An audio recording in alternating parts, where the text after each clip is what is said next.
I'll never look at clouds the same way again. By Oh No, Joe. Ding dong. Ladies and gentlemen, for your safety, the captain has turned on the fasten seatbelt light. We are approaching a bit of weather and the plane will likely experience some turbulence. All passengers, please return to your seats and fasten your seatbelts. We will turn off the fasten seatbelt sign once the captain is confirmed it is once again safe to roam about the cabin. We apologize for the inconvenience and thank you for your cooperation. Flight attendants, please return to your stations. On cue, the plane shuddered as it hit a patch of rough air. I shut my eyes and instinctively gripped the armrest of my seat. Flying 500 miles per hour in a big metal tube 30,000 feet in the air with strangers was nerve-wracking enough, and now the big metal tube is going to start shaking. My phone, my only real source of distraction, had died half an hour prior, and I left my charger in my checked bag. I leaned back, exhausted, exhaled slowly through my nose, and down the rest of my $14 airplane cup of wine, hoping that it, and the one before it, would kick in before the turbulence did. I never liked flying. Every time I find myself in the seat of an airplane, my lizard brain takes control of me. Any bump or slight tilt sends bursts of fear through my body. I tense up and convince myself that these will be my final moments, waiting in terror for the plane to plummet to the ground, killing everyone on board in a fiery explosion. I found that a few drinks usually helps to ease that tension. I watched as other passengers begrudgingly buckled their seatbelt. The old woman in the aisle seat next to me decided this was the best time to make a break for the bathroom, much to the dismay of the flight attendants. She managed to convince them to let her go by saying, "If you don't let me go now, the plane will shake it out of me in my seat." I regret to say that for my own sake, I was happy to see her go. I glanced out the window from the middle seat, over the man next to me watching When Harry Met Sally, and saw that the plane was indeed approaching some thick white clouds. We were flying over a sea of endless forest and farmland, which made the clouds seem all the more intimidating. The PA system continued to chime every few minutes, indicating that the turbulence was only going to get worse. Ding dong! The plane began to rattle gently as it approached the clouds, like a school bus driving along an old gravel road. The baby in the seat in front of me continued to babble and chew on her fingers in her mother's lap. I smiled. She was cute in her little pink onesie, and it helped to know that if a baby can handle a little turbulence, then so can I. I straightened up in my chair and looked around for ways to distract myself. I tried reading Billy Crystal and Meg Ryan's lips for a while, but I kept catching myself stealing glances at the clouds. Coasting alongside them gave me a true feel for their immense size. They dwarfed the 737 passenger plane, taking almost a full minute to fly past each one. I have to admit, despite my fear of flying, I always appreciated seeing clouds like those from their vantage point. They carried an intense feeling of beauty and awe that you just don't get when observing them from the ground. It looks and feels like you've entered another world entirely, one that exists out of sight, high in the sky, one that humans were never supposed to lay eyes upon. Ding dong! My pleasant daydreaming about clouds was cut short as we began to fly through one. It started gradually, blowing past hazy tufts that briefly blocked the view. As we progressed, the windows quickly became obscured by a dense off-white mist that swallowed the plane whole. In seconds, there was nothing visible past the wing. The cabin began to rattle more intensely, rocking from side to side. More than once, the plane jolted up and down, giving me that awful, stomach-dropping feeling. The thick cloud taunted the plane, punishing us for disturbing its peace. I closed my eyes and dug my fingers into the leathery cushion of my seat. I hadn't realized until then how cold it was in the cabin. Had it always been that cold? I opened one eye and with a shaky hand, reached up to twist the air nozzle. I twisted it one way, and the other, but felt no change in temperature. As I nervously fiddled with the air, the plane veered sharply without warning. Several passengers exclaimed in shock as the plane nearly went vertical. Luggage shoved up against the walls of the overhead bins. An industrial groan released as the plane swerved into what felt like a downward spiral. I sunk into my chair and tightened my grip on the armrests. I squeezed my eyes shut, praying for it to be over. It wasn't before what felt like an entire minute that the plane eventually righted itself. The droning sound persisted. It maintained its tone, but grew softer, like a distant train blaring its horn. It faded away as the plane exited the cloud, the apparent goal of the pilot's aggressive action. I kept my eyes shut and struggled to find my breath through the next announcement.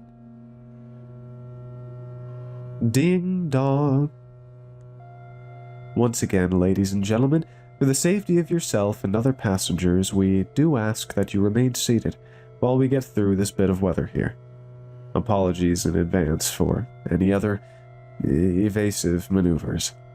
Shouldn't be too long before we hit clear skies once again. In the meantime, folks, just keep those seat belts fastened and enjoy the view. Flight attendants, please be seated at your stations and fasten your seat belts. Thank you.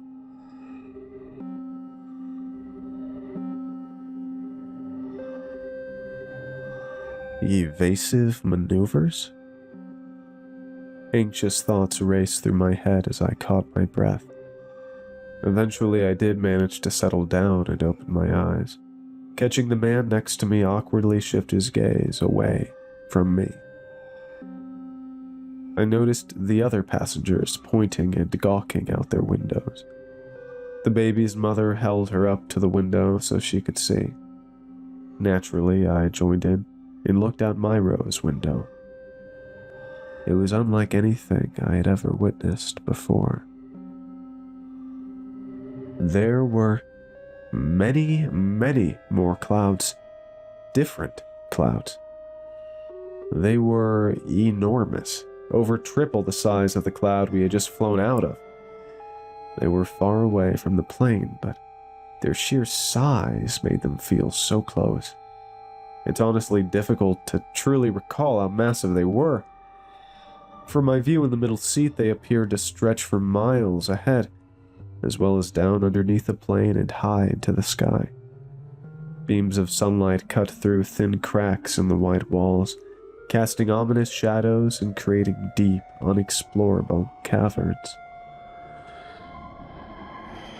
In addition to their size, the clouds moved. I'd seen clouds move before, but never as these ones did. Their motion was slow, yet intentional. Individual clouds followed individual paths. Up, down, sideways, systematically. Some rotated as they meandered through the sky, like massive gears with puffy cogs powering an immense airborne machine. Some appeared to alter their course toward the plane, as if to investigate their uninvited guest. I and the other passengers watched in admiration as we soared through what could only be described as heaven. Ding dong. I was so mesmerized by the cloudscape that I hardly noticed when the plane began to shake once again.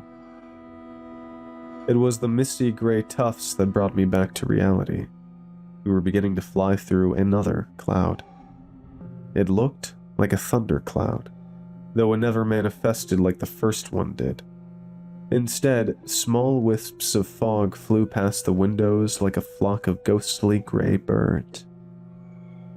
As we pressed through, the dark clouds made their presence known. It started small, with an occasional bounce or dip in the plane's course. It picked up quickly, as if many more clouds decided to join in. Strong jolts bombarded the wings and hull, sending loud thuds and bumps across the thin walls. Lights began to flicker as the plane struggled through the air. Waves of anxiety poured over me as I felt every cloud send ruptures through the cabin. I squeezed my eyes shut through the barrage. I heard passengers panic, letting out nervous cries. What the hell is going on out there? Oh my god, look at the wing! I caught brief glimpses out the window. The wing of the plane flailed up and down, threatening to snap at any second. The misty figures were beginning to take stronger shapes, becoming clearer as individual forms. They were picking up speed alongside the plane. We were being pursued. The baby began to cry as the plane shook violently. Her mother did her best to comfort her as the leaden clouds started to surround the hull. I heard passengers shout across the plane in frightened confusion. Holy shit, what are those? Daddy, I'm scared. Honey, look at me. Mike, stop. Stop it, you're scaring me. Mike, look at me. I could only listen in horror. My eyelids refused to open as the plane thrashed through the sky. Over several agonizing minutes, the terrified screams began to fade. Soon the only sound came from the baby. She wailed for her mother, who was no longer comforting her. Something was wrong. Ding dong. I forced my eyes open. The mother's body was rigid, her neck craned toward the window. Her breath was rapid but shallow, like she was having an asthma attack. Her husband next to her shared her affliction. I quickly turned to look at the man next to me. His face was nearly pressed against the window, his quick breath creating a small circle of condensation against the plastic. His eyes twitched in their sockets, unnaturally wide and sickeningly bloodshot, locked in a horrified stare out the window. I followed his gaze and caught my first glimpse outside since the dark clouds arrived. They had changed. Their gray appearance had deepened to an inky black, the darkest black I'd ever seen. They were mere feet from the plane, hundreds of Vanta black voids peppered against an ivory backdrop. Misty limbs like tentacles extended from their centers, hypnotically waving through the air. The moment I looked, my gaze was fixed. The ghostly tendrils crept toward the window, leaking through the narrow seams and into the plane. I could only scream as they reformed and reached toward my face, my neck straining against an invisible force. A wet squish filled my ears as they pushed my eyes deep into my skull, casting my vision into a dense black fog. I felt my body try to shut it out, to close my eyes, to look away. The fog began to materialize, hardening into a colossal black wall. Millions of specks of white light flew past my gaze before disappearing into the unseen horizon, a final farewell before I was plunged into complete nothingness. Time passed. Impossible for me now to remember how much. I don't remember how long it took for me to notice anything. Vague hums and shrill, muted whines filled an otherwise empty expanse. A near imperceptible breeze served as the only indicator of movement as I stared into a black abyss. I convinced myself that I was dead, and that this was the afterlife, an eternity flying through an endless dark chasm. I wanted to scream, to cry, to hear my own voice. I couldn't. I was reduced to a consciousness, separated from flesh, unable to move or speak. More time passed. Masses of color slowly emerged from the far reaches of the void, confronting the darkness with faint, dull light. Without eyes, I bore witness to everything, my soul at the center of the great display. The pulsating colors revealed a depth and dimension to my purgatory as they intensified. Vivid fusions of reds, yellows, and greens gently flashed like celestial bodies in a greater galaxy, extending infinitely in all directions. The world itself shifted its layers to pave my path through. Suddenly, my movement ceased. I was left hovering before an immense canvas of meandering color. Thick, murky shadows leaked into existence from the empty, dark patches. They pinched off and bobbed through space, spinning and multiplying rapidly like cells under a microscope. Legions of dark anomalies presented themselves before me. In grand unison, they slowly collapsed into their own orbits, mitigating themselves into mere specks before exploding outward into enormous bright streaks of light. Gleaming tendrils slowly bore through space with angelic beauty. The unearthly noises intensified as they formed their paths. Lavish, nameless colors continued to pulse brightly behind them, their influence refracted tenfold through the lustrous coils. They curled and twisted at unfathomable angles, methodically weaving warped patterns and impossible geometric figures, ones with inhuman intricacy and elegance. True, salient meaning conveyed in every movement, every intersection, every end of every line. A message carved into space itself. I saw it. I understood.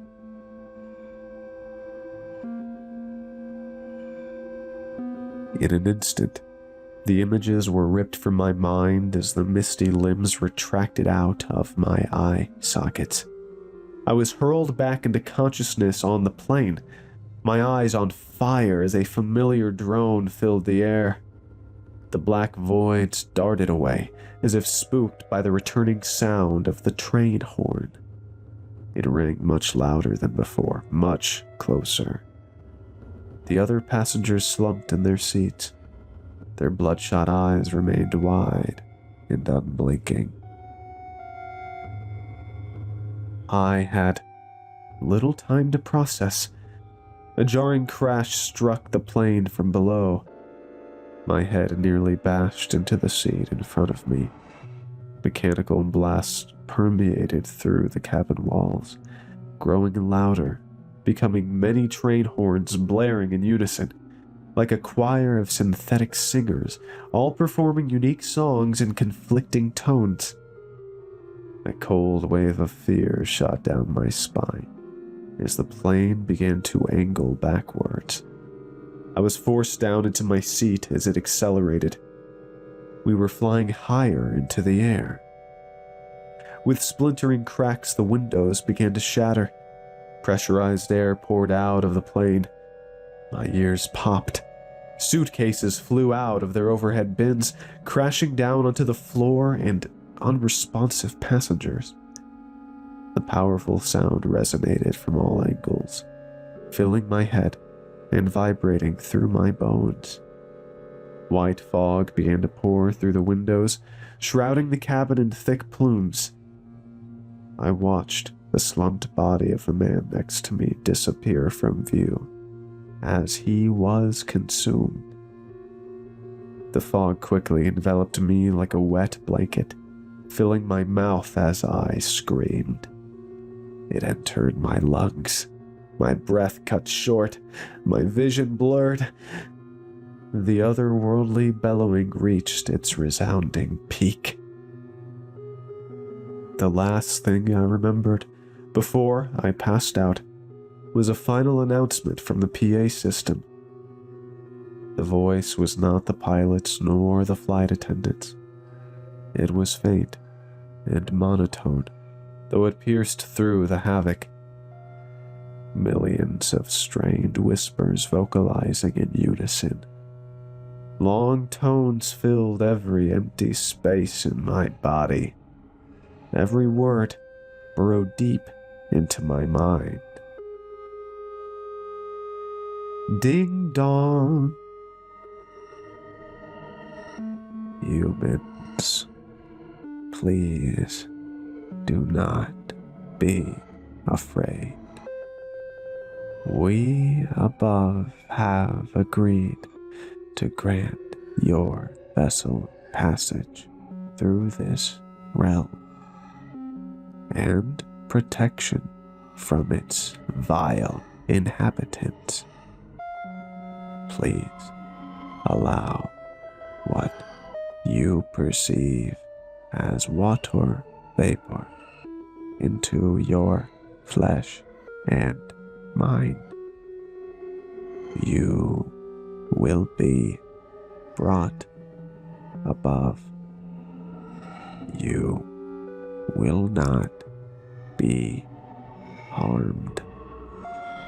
Your memories will require alteration to exhume the corruption incurred within your fragile minds and ensure the safety and stability of your reality.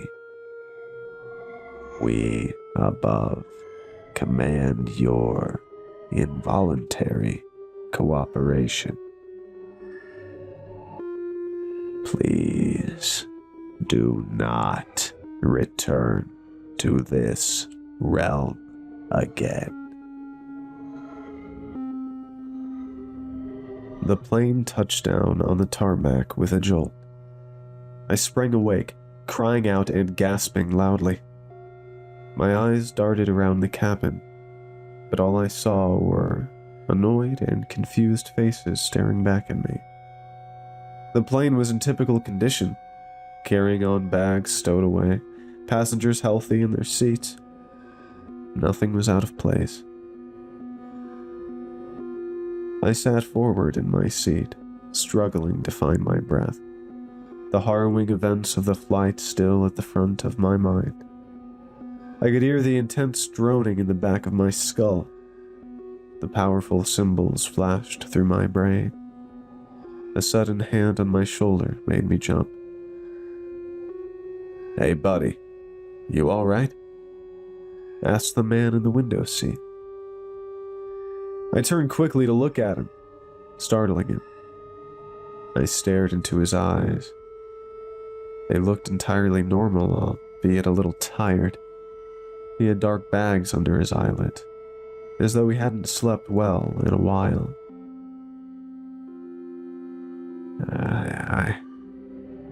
You were those things. You're okay? I stammered, still reeling. Me? Yeah, I'm fine. Rough flight, but I must have fallen asleep at some point. Missed the back half of my movie. The man began to check his phone, and I managed to catch the time. 8:26 p.m. Only 11 minutes later than our scheduled arrival time. The plane came to a stop at the gate. People immediately began to stand up out of their seats, hastily grabbing their bags and murmuring amongst themselves. No one was at all shaken or injured, as they should have been. Ding dong.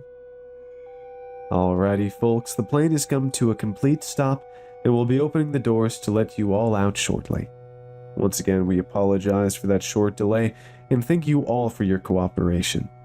Please make sure you have all of your belongings before deplaning. On behalf of the entire crew, I'd like to thank you all for flying with us this evening, and we'll see you on your next trip. I was beginning to accept that I had experienced a terrible nightmare. One manifested by fear, turbulence, and a bit of airplane wine. I was beginning to stand when I heard a small voice. "Mommy, when is it our turn to leave?"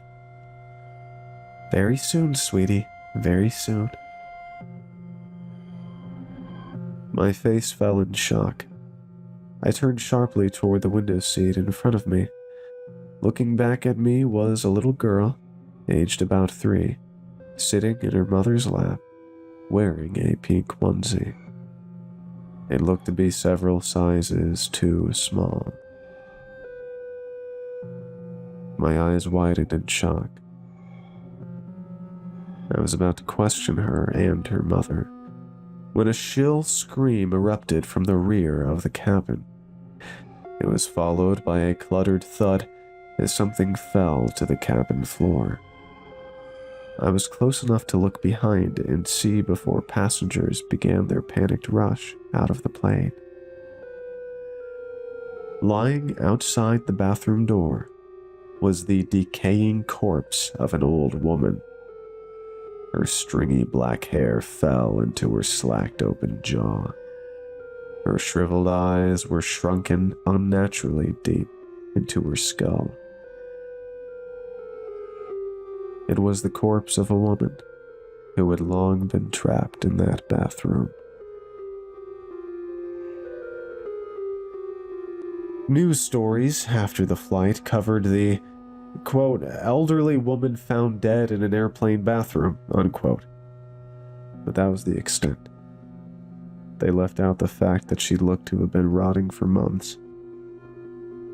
Nothing either about unexplainable experiences from passengers, or babies aging 2 years in a 5-hour flight. I was never able to confront the mother and child. They had rushed out of the plane along with the rest of the passengers. That flight was 3 days ago. That is all I can think about. Everything becomes cloudy when I try to put it all together in my mind. I thought writing everything out here would give me some clarity, but it only deepened my confusion. The only thing I'm certain of is that something left its mark on me. I can't purge the immaculate streaks of light from my mind. I see them every time I close my eyes, as if they were etched into the back of my eyelids. The symbols they created were unlike any I had ever seen before.